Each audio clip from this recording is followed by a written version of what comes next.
Hey guys, so I just recorded the video. Now I want to go ahead and introduce immersion in a sense, and want to be clear, I'm saying immersion. It's probably not a word that you hear a lot. Immersion. I want to make sure you're not hearing erosion like Bruce Almighty. Do y'all even know? I don't know if y'all know Bruce Almighty. It was a popular movie, and hopefully I don't get in copyright infringement here. I'm gonna post the credit. But I think it's pretty funny. I'm saying immersion, not. Are my teeth not white enough? Or like the Great Falls is the bedrock of my life. Not erosion. Eroding beneath me. Eroding. Eroding. Eroding. I just think that's hilarious. So we're going to be talking toward the end about immersion, which I'm excited. I'm excited about. I hope that it becomes a good resource for you. And one practical tool that I didn't really get to go into in the hour-long video is music is a great way to get immersed. And whatever it is, if your goal is, for me, I'll just say for me, some people may get turned off by this. I mean, I like heavy music when I'm running. A lot of times when I'm running, sometimes I don't listen to heavy music. I like heavy music when I'm running and going to the gym. So maybe, you want something with a harder flair, like, oh crap, talk amongst yourselves.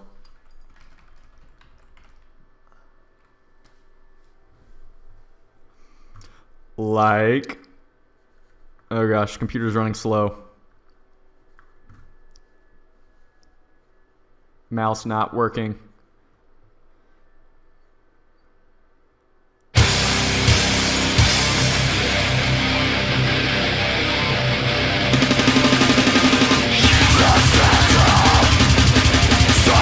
All day running.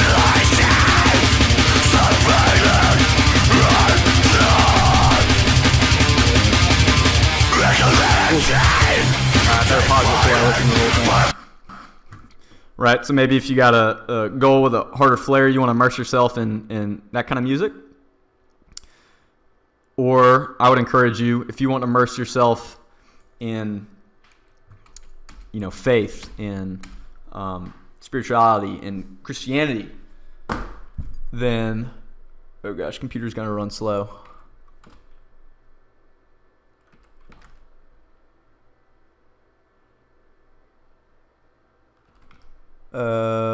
Give it a minute.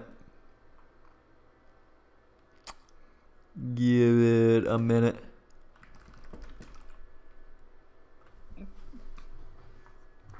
So if you want to, if you've noticed, maybe negativity running rampant in your mind, and it's ingrained in your subconscious.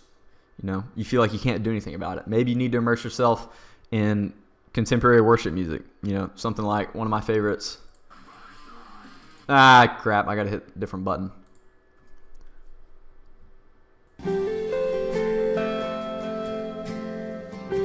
Something a little different like this. This song's called From the Inside Out by Hillsong United. It still remains to this day, after 10 years maybe, of my favorite worship song.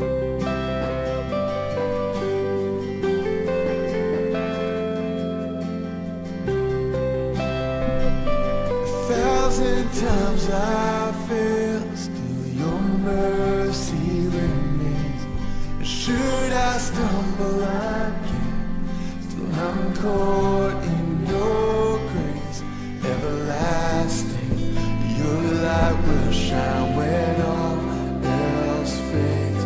Never ending. I gotta pause it before I listen to the whole thing. So music, I would encourage you. That's one way. That's the starting point. Remember this. Maybe listen to the intro again after listening to the whole video as a practical tool. So without further ado, let's get into it.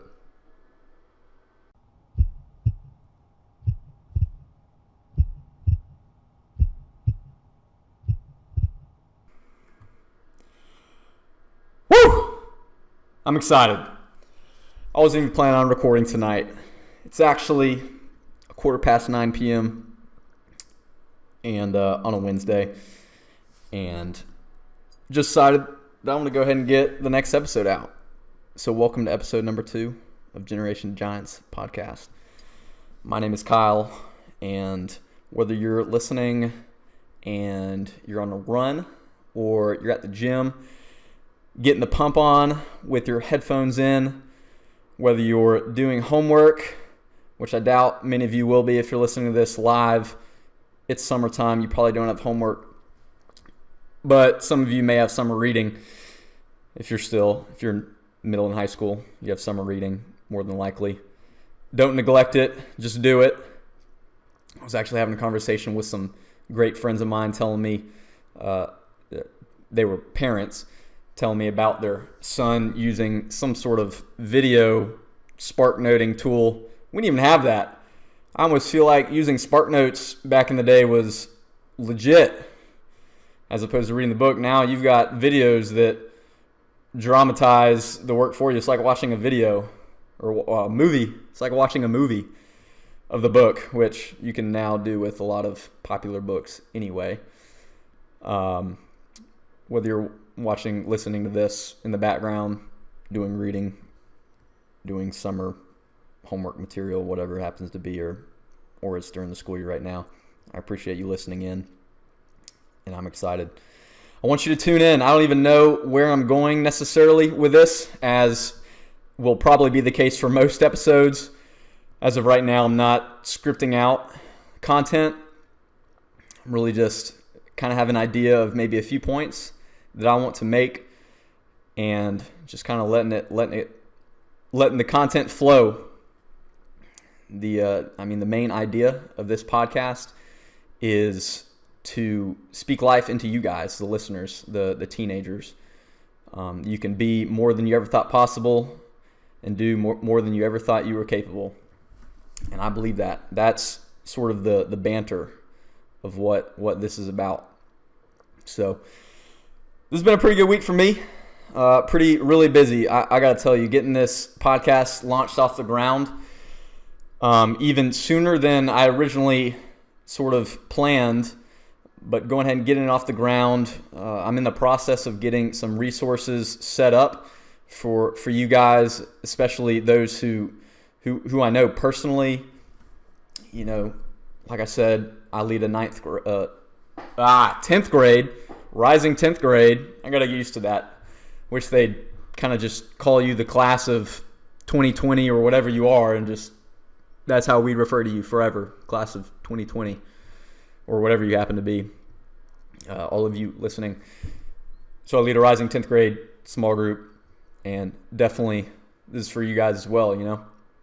I want to encourage you guys during the summer at my church, a great church here in Charleston, South Carolina, Seacoast Church. We have small groups. During the summer, we don't do small groups necessarily at church or through church. It's during the summer, it's all sort of organic. We meet on the side whenever we can, which is both good and bad, especially whenever you're 15, 16, you don't have licenses. You know, we as small group leaders, we have to coordinate with parents, which I'm happy to do. I just need to do better at it. But it takes transportation, and it's a little bit more complicated. No excuses for not getting together, but I'm excited, and just had a first Wednesday for Seacoast Church, which was absolutely amazing. I got to kind of give a shout out and some props to Brandon, who came back to Seacoast, did a great job, and I'm excited to see him back on stage singing, leading worship, and not that I know his full story. He left Seacoast to go to Life Point Church. I got the name of it. Headed a team for Life Point Worship. Apparently they have stuff on YouTube. I literally don't even know anything about Life Point Church, but I trust that it's a great church. It's in, I believe, I heard it's in Fredericksburg, near Fredericksburg, Virginia. Maybe they have other campuses. So all you teens listening, if the influence of this show ever reaches Virginia area in Fredericksburg, check out Life Point Church. I'm sure it's a great church. for looking to get plugged in. If you're a parent listening to this, which is totally cool, then check out Life Point Church as well, right? Parents, you got to lead your students. And that's really the ticket. And I may not make this explicit every episode, but the purpose for this podcast, or really why I'm doing it at least, is certainly heavily tied with faith, tied with my faith in Jesus as a Christ follower, and that's sort of the overarching big picture reason for why I'm recording. Now, you as a listener, you get to determine why you want to listen, right? Because I know that there's going to be students, teens, even young adults that listen to this, and they may be firm in faith as a Christ follower. They may be agnostic, atheist. You may follow some other religion. And I just want to say thank you for tuning in. Thank you for leaving, listening. I guess we're at minute 6 right now. And I just encourage you to keep listening. And whenever I bring up topics surrounding faith, I want you to tune in even greater. Now, you don't have to accept anything or everything. In fact, you teenagers, if you've ever been told that you have to believe a certain thing, no one can make you believe anything, right? All we can do is influence you or try to influence you. But it takes two to be influenced, right? It takes one willing to influence, and it takes one willing to be influenced. And, maybe there's middle schoolers out there. You're probably doing a lot of being influenced for the most part, especially by adults, by others, right? Peer pressure. You're probably doing a lot of being influenced. But as you get older, you begin to do it. You still get influence for sure. You should still always be getting influence, but you should be wise about how you get influence. And I hope that this show, this podcast, is a good resource for you, one that you choose to be influenced by. But no one can tell you what to think or what to believe. I mean, literally, it's like science. You can't control anybody. You can't control their actions or their mind. All we can do is give our take, share our wisdom, share our hearts for what we believe, and then you get to decide what you do with it. So hopefully this is a good resource. And please tune in. I know that on YouTube, a lot of shows, videos, whatnot, there's sound bites. The news adults listen to are often sound bites, and a lot of tools, resources, and content that we get poured into our minds. It's a lot of short bits, 2-minute videos, 3-minute music videos, whatever it is. Most of these shows will probably be about an hour long, but I want you to tune in. Now, you don't necessarily have to sit down and middle of the day, beautiful day outside, sit down and listen and watch this podcast. In fact, right now, if it's summertime and it's 4 o'clock and your friends are at the pool, I want you to pause this podcast and go to the pool with your friends. I'll give you full permission. I don't even care if you forget to come back and listen to it. But there's many ways to get content. And in fact, this is kind of a broader point, the subconscious is very powerful. You don't necessarily have to, focus 100% of your focus on something. Oftentimes, if you just surround yourself with content, if you let it play in the background, maybe you listen to this multiple times, this show or future shows. Maybe you listen multiple times, but you play it in the background and you pick up bits and pieces consciously, but subconsciously, it'll get plugged in there. You can listen maybe while you go to sleep, while you're doing homework, whatever.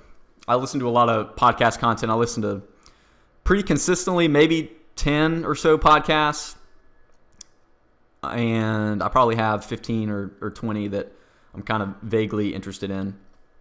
I'm subscribed to all the TED Talks, and occasionally I'll plug one of those in, but there's so many. Off the cuff. TED, for those who don't know, I think it's technology, education, I think. And, don't quote me on this. Maybe it's design. That's another great resource that I think primarily adults use, but teens, why not? They got TED Talks, which are basically 15-minute talks, a little bit shorter than what I'm doing right here. They got them for the environment, education, society, culture. They got them for basically whatever. So figure out what you're interested in. always how I've been. I'm more of a breadth kind of person as opposed to depth. I really like trying to be pretty good at a lot of stuff, not necessarily the greatest at anything. Because I figured out long ago I'm probably not going to be the greatest at anything, so I might as well spread a little bit and get vaguely good at a lot of things. So that's just me, though. Some of you guys are studs. Some of you girls are studs. Whatever it is. Something physical, something being an academic stud, whatever it is. And really, my goal in recording these shows, well, my goal generally, I have a lot of goals. Every year I set goals. I'm going to list 3 goals right now for you. And these may be good goals for you to kind of keep in mind. Goal number 1, I thought about this a little bit, but I don't know necessarily where I'll go with it. Goal number 1, I kind of have to say, is bring glory to God, right? If you don't have that in the mix, you're not going to be blessed in what you're doing. Goal number 2, grow myself and better myself. Get better, always. Always try to be on that positive slope incline, right? Y'all, 13-year-olds, algebra, pre-algebra, algebra 1, you learn about slope. I remember learning about slope in 6th grade. Rise over run, right? So I'm an engineer, so slope's kind of a big deal in my job, but slope is a big deal in life, right? Always got to be on that positive slope. You want to trade stocks one day, get into investing, you got to check out the slope. So always be on that positive slope for me personally. And then number 3 is make you guys better than me. It's number 3, which already, I mean, that's pretty challenging in a sense of I'm always trying to better myself. So you really got to double down, right? But one day you will be better than me. Not to say I'm the greatest. Like I said, I already got that spiel over with. I'm not the greatest at anything. And also, by saying that, I'm not saying I want anybody listening to be version 2.0 of me. I don't want you to be a better version of me, right? I don't want you to be a better version of me. I want you to be a better version of you that is better than me, right? And that's really what all great leaders want from others. They want to make those that they are influencing better than them. Because otherwise, you're setting a cap on others. So why are you even doing what you're doing? Why are you even influencing others if you've already set a cap for where they can go? You've already set a limit. So that's really the goal. And whether you're in middle school, maybe you're just starting middle school. Maybe there's some really young teenagers or even 12-year-olds, right? If you're a 12-year-old, you can understand what I'm talking about. Kudos to you. I tell you what, I'll prophesy. That's kind of a spiritual term. Whatever, I'll stick with it. I'll prophesy you're going to be a stud, an absolute stud, if you're 12 and you can kind of follow the content that I'm going to be putting out here. So tune in. If you're 18, you should probably be listening to this and go ahead and plug into some other podcasts, which I'm going to have an email address created pretty soon. I don't have one right now if you're watching live, but would love to hear from you guys. What are your questions? How can I be a better resource? The bigger vision of this show is certainly to get more people on the show. I'd like to interview great leaders in my personal church and in Seacoast Church. I'd like to interview leaders in schools, whether it's in Charleston or across the board. I'd like to issue challenges, and the list could go on and on of ideas. Like I said, I've been thinking about ideas for going on 2 years, on and off, thinking about ideas, right? All centered around how to make you listeners, you teenagers, better and more equipped for life. Because honestly, I don't want to sound like I'm ranting, but it seems like we're accepting a later and later age for you to mature. It seems like we're accepting, we hear about, adults maybe will have an idea of what an 18-year-old pop culture kind of influenced teenager looks like, what their what their abilities are, what their interests are. And I think our idea of what an 18-year-old is today, in at least American culture, is not generally positive. Now, that's not going to be across the board, and I know there's plenty of listeners that maybe you would disagree, and maybe you would say, well, I got to do something about it, right? Because when are we going to change the slope of where culture is going, right? And maybe in some areas, I mean, there's microcultures, there's American culture. Certainly, we all kind of live in our own bubble in a sense.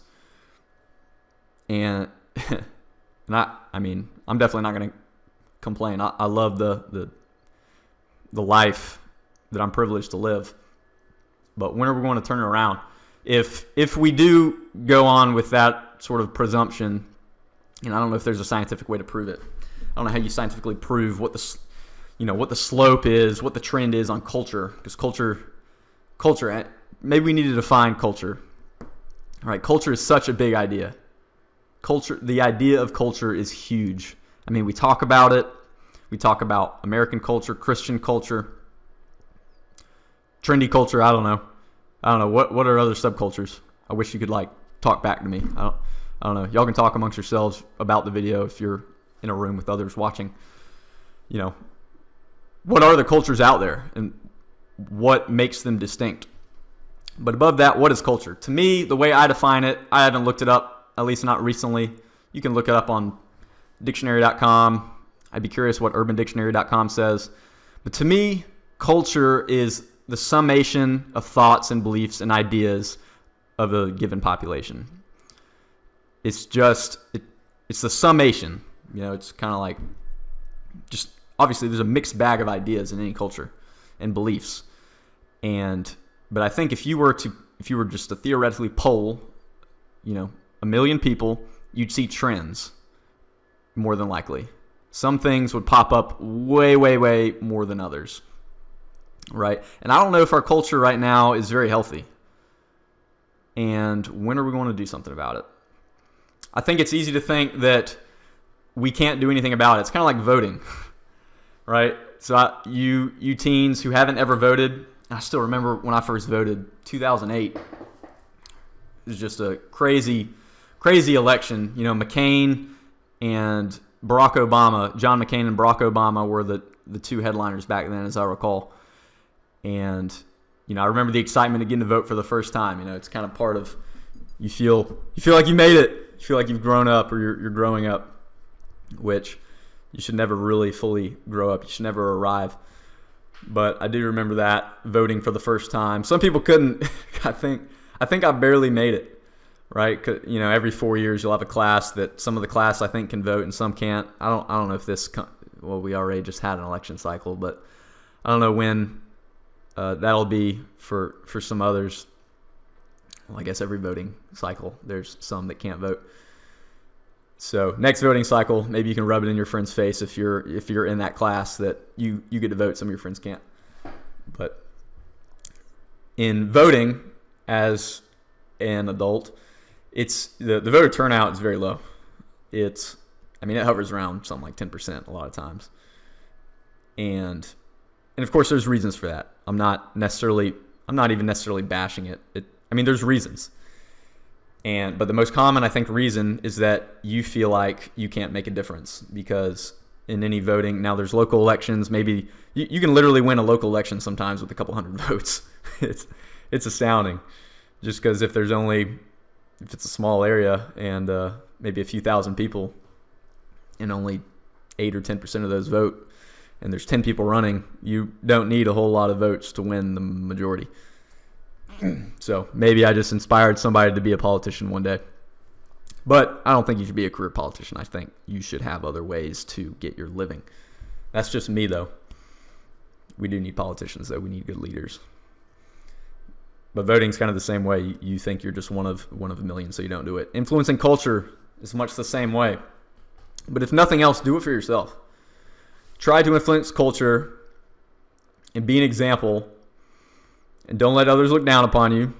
Doing a little plug for 1 Timothy 4:12 right there. We'll talk more about that later. And you can be that one that sparks another one in your schools, on your teams, wherever you go. People are looking at you. No matter how old you are, there's somebody looking at you just waiting for you to do something great that gives them permission to do something great. I mean, it's amazing. And I know that some of you listening, you've got dreams, you've got aspirations, and you want to make a difference. You want to make a change, whether it's in your school or you're going straight. You want to influence the world. You want to influence your community. And I know you have dreams. And I can't even necessarily say just because you have that dream that it'll work. And I can't necessarily say just because you have that dream, you should start yesterday. You know, like everyone wants to start things yesterday. It's like, let's get on with it. And there's a time and place for that, for sure, to go ahead and get on with it. You know, like I said, this idea, which I hope becomes a positive resource for others. I mean, it's been an idea that I've had for years, just developing it, because that's kind of how my mind works. I mean, I've got a folder that I carry around with me, because sometimes I'll just get inspiration on an idea, and I don't have time to. Well, I'm forgetful, so I'll forget the idea, and later I'll be like, I had that great idea, but I don't remember it. I sure hope it comes back to me. So I carry several moleskin notebooks you can get at Barnes & Noble or wherever. Barnes & Noble just happens to be where I get mine. I'm sure you can get them on Amazon, all you tech-savvy young people or whatever. I don't even know. Young people, do your parents trust you with using Amazon? I feel like that can be a kind of dangerous. I'm sure your parents wouldn't let you get by once you betray their trust once on Amazon, though. You're done. You're done. So don't do it. But if you use Amazon, I'm sure you can get moleskins on Amazon. Moleskin is just the brand. So whatever. You can get any kind of notebook. But moleskin, that I think they've got a cool, it comes with a certificate of authentication kind of thing. They've got a cool kind of company mission, and the idea is that it's supposed to last. You know, you don't want your notebook breaking down whenever you're taking it everywhere you go. So there's a lot there. So be empowered by that. So the main topic that I want to talk about in this podcast, I'm at minute 22. I don't know if I'm going to make good time or not so good time. Again, I don't necessarily know where I'm going to go here. But the main topic I want to talk about is immersion. Now, immersion. I don't know if any of you have ever been immersed, would say you've been immersed in anything. It's kind of a big idea. It's a really big idea. To be immersed. So a lot of people, you might think of dunk tanks or something. Right? Dunk tanks are like the funnest thing ever. I don't know. We had one at our church we call them one nights. We had one at a one night a little while back. Actually, it might have already been last summer when we had one, so maybe we'll get another one. So dunk tanks are fun. Maybe when you hear immersion, you think of dunk tanks or whatnot. You know, immersion, broadly speaking, I would say is kind of defined as being completely surrounded or engulfed by something is immersion. And I want you to ask yourself, am I immersed in anything right now? Am I immersed in anything? And I want you to think. And if you think you are, I want you to ask yourself whether it's positive or negative, whether it's healthy or harming you. Whatever it is. You know, I think a lot of people, you know, kind of to go on the negative side, it's kind of like even addiction. And addiction is kind of like getting immersed in something, right? Right? And addiction, whatever it happens to be. I mean, the list can go on and on. Technology is a huge addiction. I mean, huge addiction, right? Getting addicted to our screens, which in and of itself, a screen is not evil, right? It's what you do with the screen that becomes evil. Inherently, a screen is not evil. Technology is not evil. I don't believe. There might be some populations out there, even Christian populations, that might think technology is evil. I would say it's, to speak from sort of a faith perspective, it's the enemy behind the user of the technology that's evil, that causes harm in the user. But most things that cause harm are not inherently evil. But addictions, whatever it happens to be, that would be a form of immersion. So if you would, and no one wants to admit they're addicted to anything, and certainly if you would say that you are addicted to anything, whatever it happens to be, substance, drugs, pornography, whatever, the list can go on and on. I'll tell you, whatever it is, you're not the only one, and it's going to be okay. I'll just go ahead and clear the air there. I know that's dangerous to say. It's actually sort of pastoral, and I'm not a pastor, but I'm heavily influenced by pastors. So, and so maybe I'll say indirectly, you're being influenced right now by them. But it's going to be okay. You're not the first one in history to ever get immersed in something negative, and you certainly won't be the last. But the question is, what will you do? I can tell you, if you use what's hot nowadays, I don't know, is Twitter the hottest thing? Twitter, I think Facebook's kind of hot maybe, but maybe going out for some others. Right? I had a Facebook before most of you, half of you were probably even born, which maybe, hopefully, makes it less cool, and you will use it less. So I cut my Facebook. But I had Facebook probably before most of you were even born. And Snapchat, I think, is big. Man, I see in church, maybe not necessarily on a Sunday, but I see at our monthly big events called One Nights, I see you students on your phones. I don't know if you're Snapchatting. I don't know what you're doing. Half the time you bring your whole row into whatever you're doing. And I see it from the background. The adults see it. I tell you what, students often think adults are aloof. Usually they're not aloof, which means they don't know what's going on, for those who haven't taken SAT study prep. Usually adults aren't aloof either. Usually they know what's going on more or less. They just don't know how to react, or they think it's better to not react. And sometimes it is just better not to react, because we're all trying to gain trust. And oftentimes gaining trust is not acquired by simply slapping someone, figuratively, across the face, telling them they're no good, or telling them that in the moment what they're doing is wrong. Now, at some point, you, we, me, I do need to be told that what we're doing is wrong. In the middle of a church service, when worship's going on and there's no capability to yell. Not that that's always the solution or even the best solution most of the time.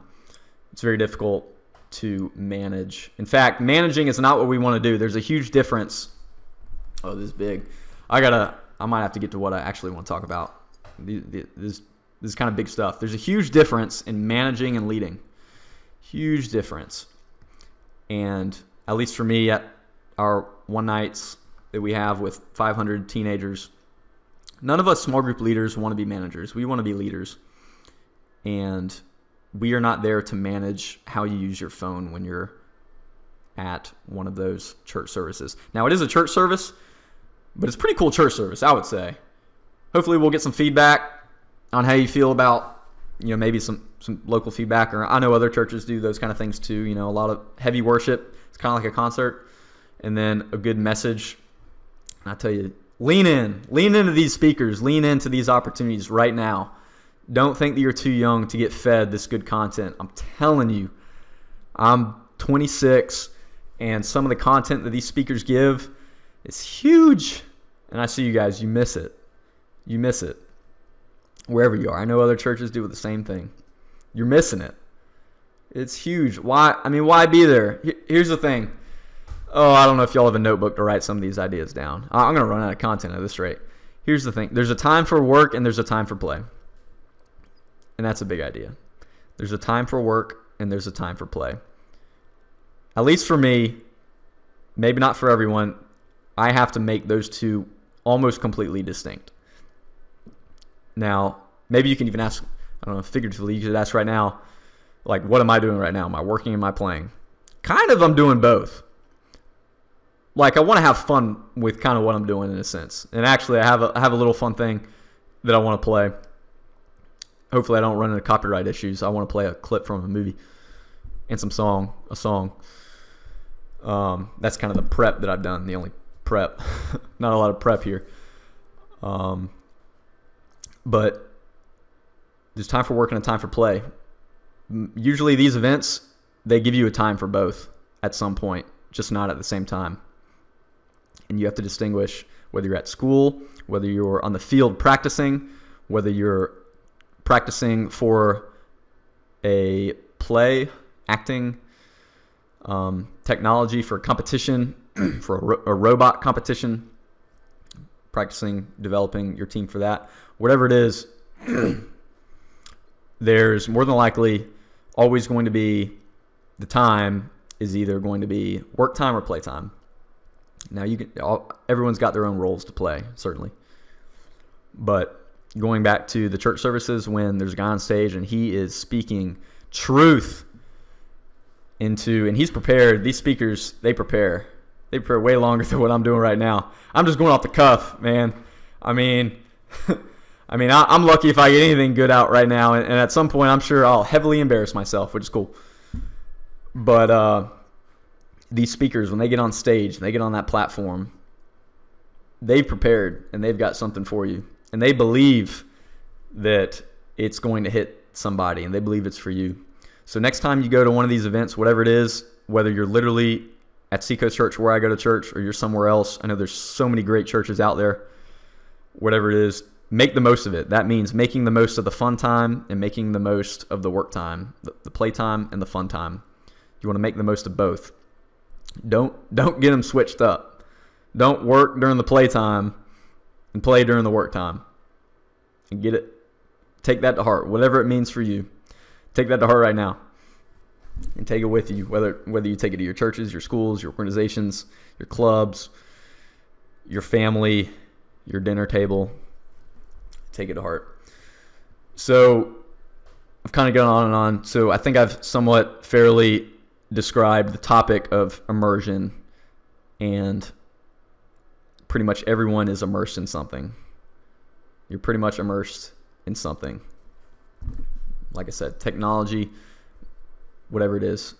And you have to ask yourself, are you immersed in something positive or negative? Now, like I said, I want this podcast or other podcasts, right? If you're old enough, mature enough, there's lots of great content in the podcast world. Download the podcast app. You can look on iTunes. You can go on YouTube and find podcasts. The struggle is for you guys, for teenagers, for that 15-year-old out there, 13-year-old, 17-year-old, there's not a lot of stuff really geared toward you guys. There's a lot of stuff geared toward making money as an adult. As someone who's already gone through years of education, of getting degrees, who already has a steady job to pay for their lifestyle, and they want to get better at their job, or they want to start a new job. There's lots of content out there for adults. And it doesn't even have to be for work. You can listen to a podcast for fun, right? And hopefully this is kind of a fun resource as well. So I want to share one podcast that I listened to pretty religiously for years, was called Barbell Shrugged, and it's a fitness podcast. So CrossFit, weightlifting, and profoundly, that and several other podcasts profoundly impacted my life through the podcast world, through an hour of steady content. And especially if you get on the game late, then there's already a lot of content out there. So you can just listen to a podcast or two a day. It doesn't even have to be once a week. And kind of as an example of immersion. So my background, kind of grew up kind of a small fry for sure. And then in high school, got into lifting weights, not weightlifting. I'll explain what I mean by that. Got into lifting weights. I was 15. I was about $120, 120 pounds, 15. By the time I graduated, got up to about 165. So it's just been pretty much my steady weight since then. I swear, after you're 18, maybe it's just me, but you don't grow a whole lot. You don't gain a lot of weight. Everyone's different, though, for sure. Everyone's different. So in high school, got into lifting weights, typical stuff, All of you high schoolers listening, a lot of you, I'm sure, hit the gym. and you love it. You use that leg press machine and you load up the plates to like, the equivalent of 400 pounds or something, and you leg press that machine, you leg press that weight, and then you do the bench press, you do the curls, maybe you do some dips, and you do upper body 6 days a week, you do lower body 1 day a week probably, right? Now, and I learned over time that lower body training, whether that's weights or just cardio, is a lot more important than upper body. But that was kind of my background. Lifting weights, I had no idea what weightlifting and CrossFit was. I got into CrossFit in college, and then through this resource of immersing myself in a new goal, in something new, in something that I was passionate about, in weightlifting. So weightlifting, in a nutshell, it's a sport, and most people don't understand that when you say weightlifting as one word, it's a sport. In the Olympics, there is no lifting weights. In the Olympics, there's weightlifting. So sometimes weightlifting is called Olympic weightlifting, but really it's just weightlifting. And so the sport has actually changed over decades, but there's 2 lifts in weightlifting. There's only 2. Now you can break it down and you can make dozens of variations to make it different, which is a lot of fun, just tweaking it a little bit so it always feels new. But there's only 2 lifts: the clean and jerk, which is sort of 2 movements. It is 2 movements, but in competition you have to do them consecutively, and the snatch, clean and jerk, and the snatch. So in a nutshell, I got into weightlifting. I immersed myself. I read articles, listened to videos. I watched Olympic lifters, how they lifted, and trained and practiced. You can't just practice in your head. You got to practice whatever it is, and practiced very religiously every day, probably about an hour and a half a day, and got a lot better. And went from I guess either push pressing, I don't know what my max was on push press and the jerk, but went from jerking, I think 165 or something, like body weight, to 225, which was pretty good for me. I know there's teens out there. I know you're studs, whether you're my size or whether you're way bigger, you're studs. You can do way more than that. But saw massive gains in my performance. And it wasn't just the practicing, an hour a day. It was immersing myself to where all the mind, the subconscious, it was consuming my thoughts in a good way. Certainly, I wouldn't be in the middle of a conversation with a friend or whatever, and we'd be talking about a sitcom TV show, and then I'd be like, barbells. It wasn't like that. I don't think it was like that. And I immersed myself, right? I took up a new goal, saw a new vision for what I wanted to do, and I competed in a competition. Never thought I would have done that when I was a teenager. Screen went black. Never thought that I would have competed in a weightlifting competition as a teenager. I didn't even know what weightlifting was. Now you do. Feel empowered. Be blessed.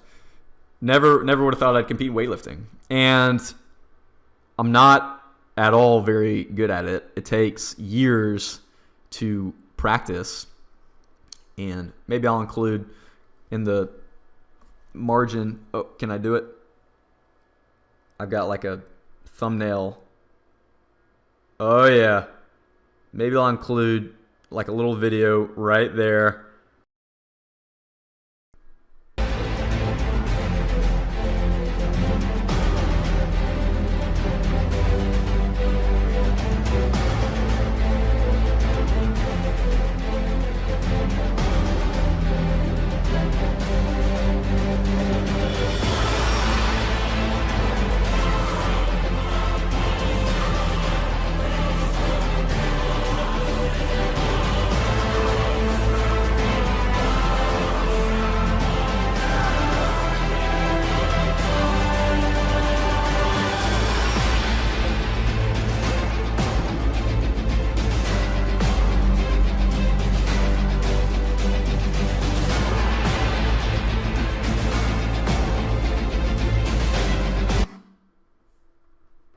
think I can do it. I'll give credit to wherever it comes from, of the snatch. And I just love performing the lifts. I mean, I just fell in love with it. It felt really empowering. A lot different than just curls and whatnot. Now, some of you can curl a house way more than I can or ever could. But the important thing is that I enjoyed it and I immersed myself in it. And competed in competition, and how the competition went, that's another story. I did actually win my weight class. So luckily there's weight classes in the sport of weightlifting. And I'm on one of the lower thresholds. So I can't say there were a lot of people there, but actually won my weight class. So it was a great experience. And it was a compilation of many different things, on my part. But from a big picture view, I wasn't just doing miscellaneous things. Like I wasn't just practicing. I wasn't just listening to how to do the lifts. I wasn't just reading articles. From a big picture, I was immersing myself in it. And maybe you've got something that you don't even know exists, or maybe even you do, and you want to know, how do you get better at it? Well, think about, I've already raised the question, what are you currently immersed in? How much time do you think you spend scrolling on Twitter, on Facebook, on Instagram, whatever other social media there is? How much time do you think you spend a day? If you've never thought about it, just keep track. Because I think you'll find that you're immersing yourself in a fake reality that exists online. Now, I'm not saying everyone needs to get rid of social media. I'm not saying there's not a place for it. In fact, this show will probably be advertised in some way, whether it's even just hitting the share button on social media. So don't mishear what I'm saying. What I am saying is that you need to understand and take control of how much you use social media and how much faith you put into social media. Because whenever you say, yes, I'm going to spend my time on social media or whatever it is, you're saying, no, I'm not going to spend my time on anything else I could be doing.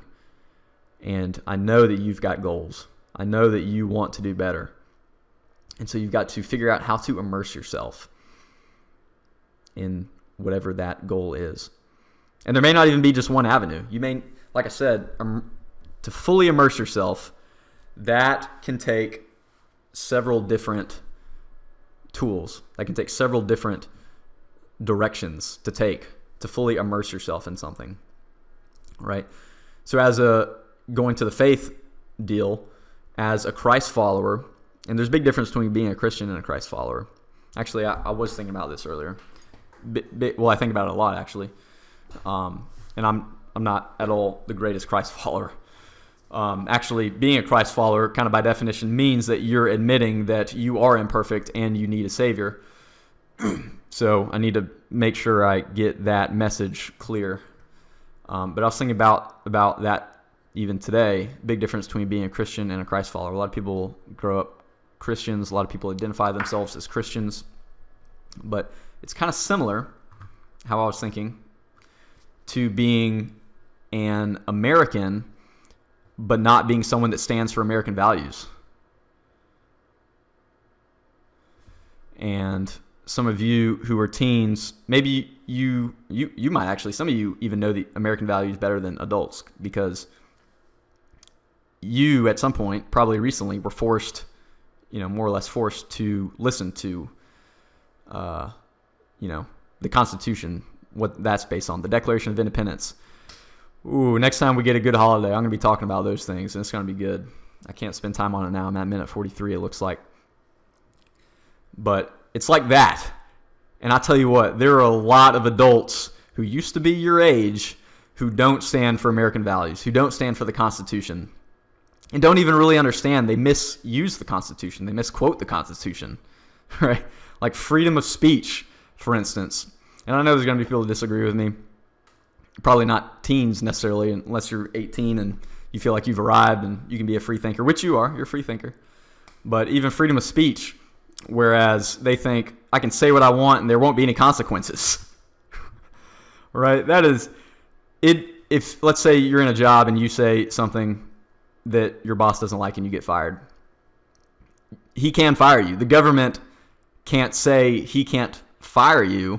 That'd be the government stopping him from expressing what he wants to do with his business.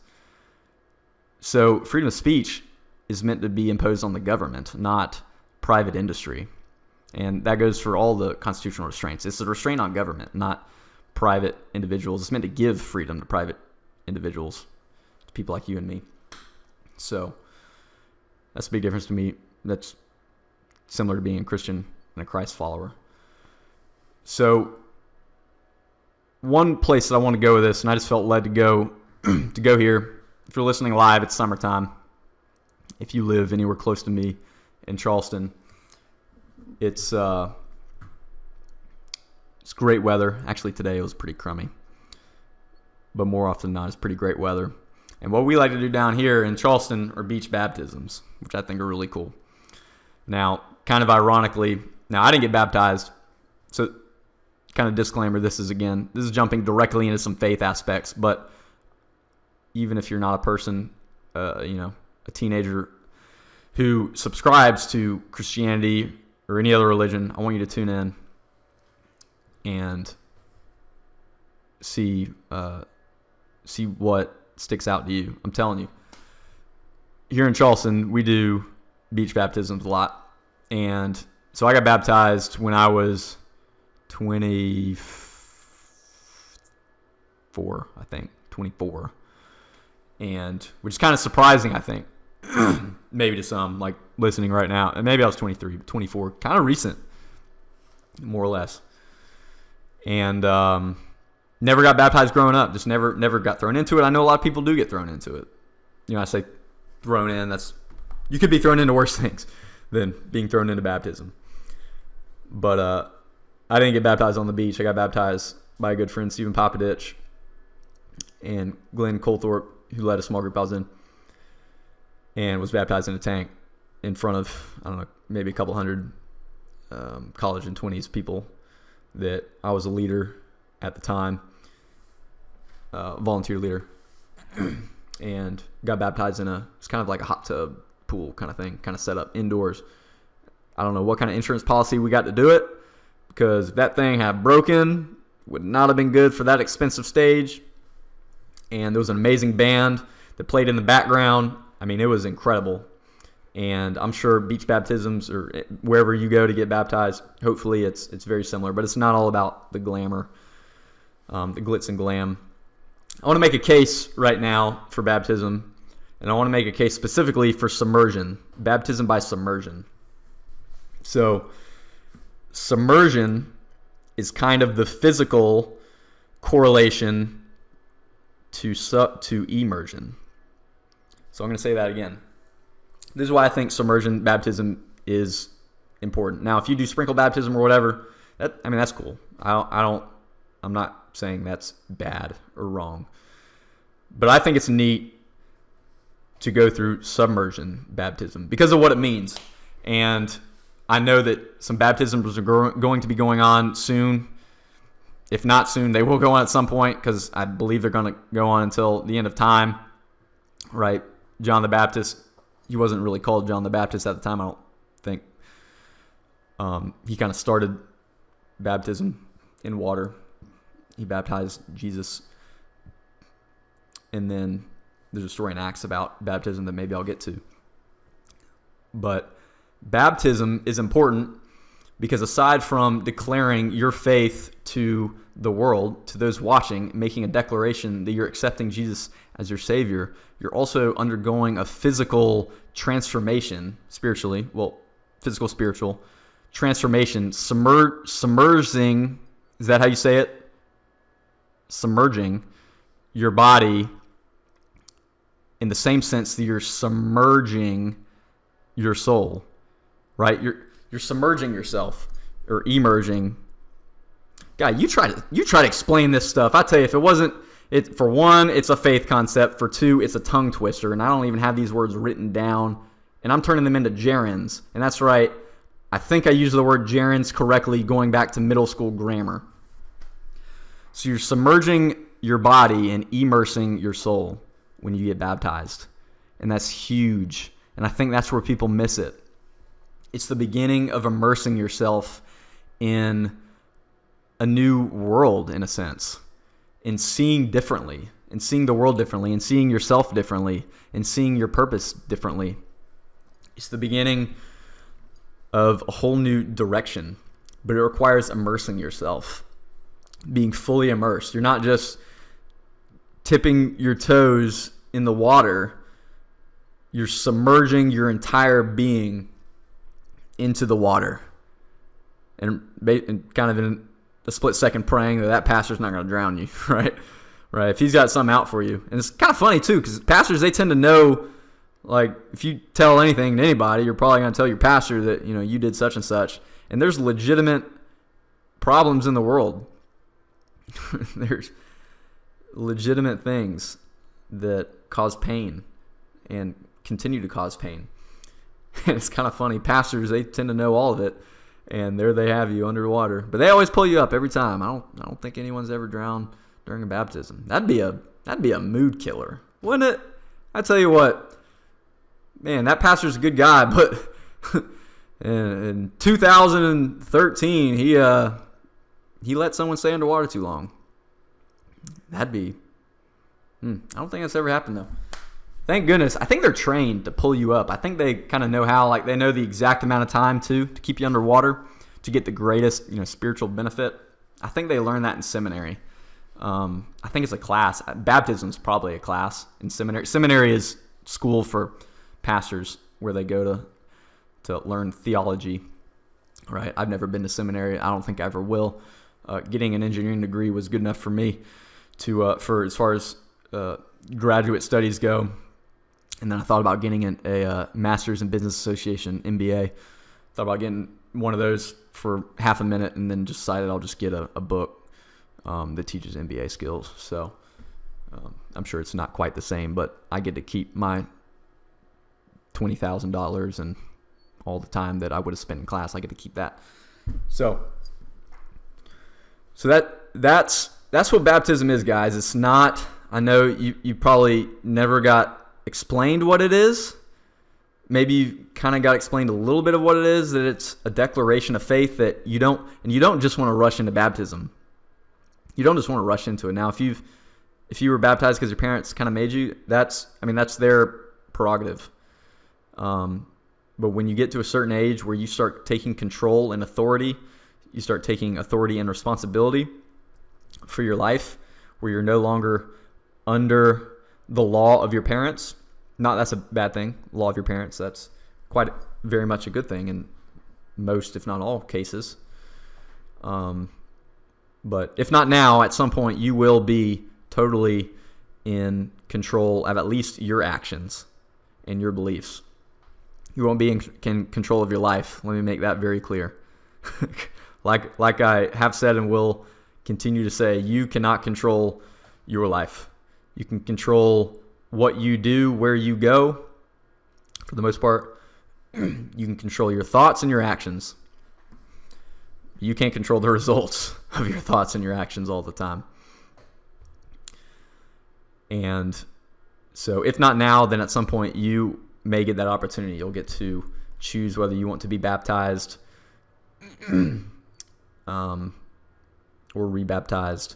And I want you to think about the meaning of it and what you're going to do afterwards. What will you do after you get submerged and immersed through the baptism process, which happens in a split second, but the effects are much, much longer lasting. And the bigger picture, right? Think bigger. The bigger picture is you're making a decision for yourself, but that decision will affect many, many other decisions and many, many other lives as you begin to go on a different path, as you begin to think differently and act differently, and people around you notice it, because they will, even if they don't say anything. And maybe you're in a season right now, you've already begun to act and think differently, and you wonder, do people notice? And people do notice. They may not say anything. Maybe they don't feel like they have permission to say anything to you. A lot of times we don't feel like we have permission to compliment other people. I mean, I get it. I feel that way a lot of times.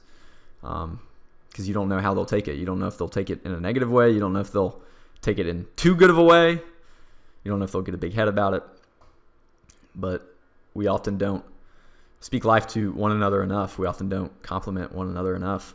We hesitate, and after you hesitate, you drop it, right? But a decision you make,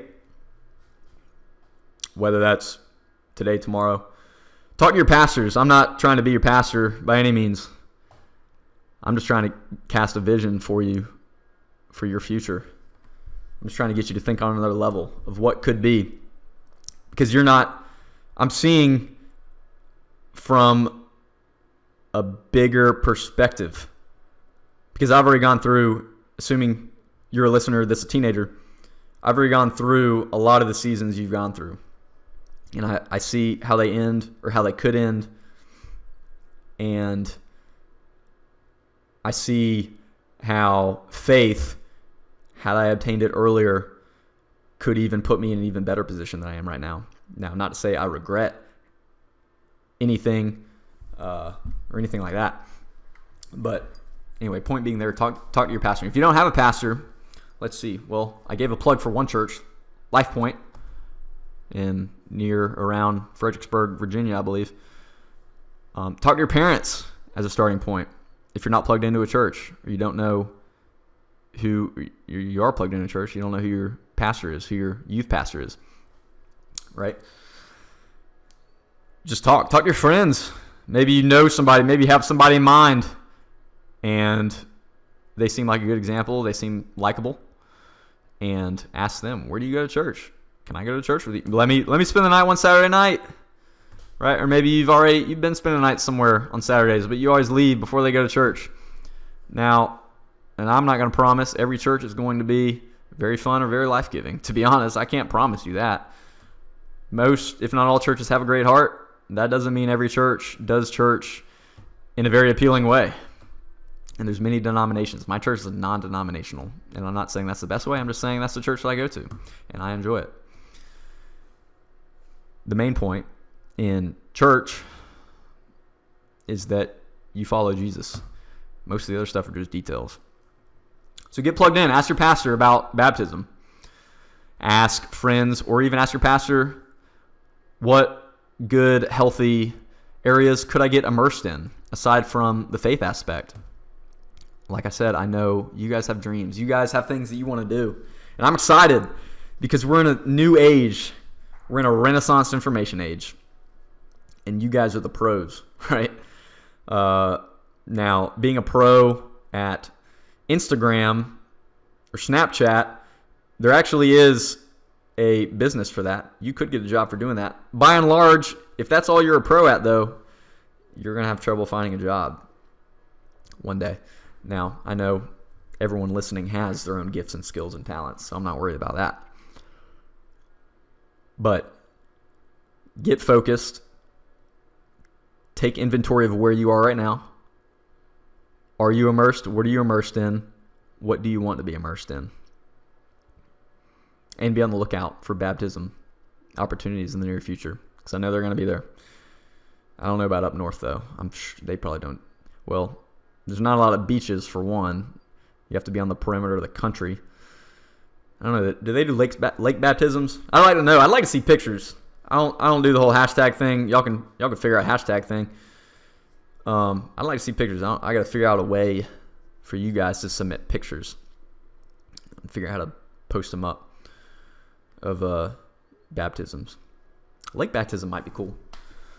I don't know. What would be the coolest place to get baptized? I don't know. Probably somewhere in New Zealand, right? New Zealand's kind of a cool place. It's pretty cool down there. Actually, I don't have time to share because I got about one more minute. But I've actually been to New Zealand. Really cool place. I went to Australia and New Zealand one summer. Studied abroad. Didn't even pay a dime. That's kind of a lie. I think I had to pay for food. And very blessed and fortunate in that area. I got a scholarship to study abroad in Australia. And then my buddy and I, we were at a McDonald's, and they had Wi-Fi. I don't know if McDonald's here have Wi-Fi. And we just booked a flight right there for the next day. We're going to New Zealand because Australia's very... New Zealand's like right there near part of the coast of Australia. Really cool place. Kiwis. is what New Zealanders are called. And I got a shirt from the All Blacks. I went to one of their games. I didn't get to go in the game though. I tell you what, they sell out. It's their rugby team, world champions over and over. The haka, all kind of stuff. You guys might know it's pretty popular. The haka stuff, it's cool stuff. War dances. So that's about all I got for tonight, guys. Thank you for listening. More great content ahead.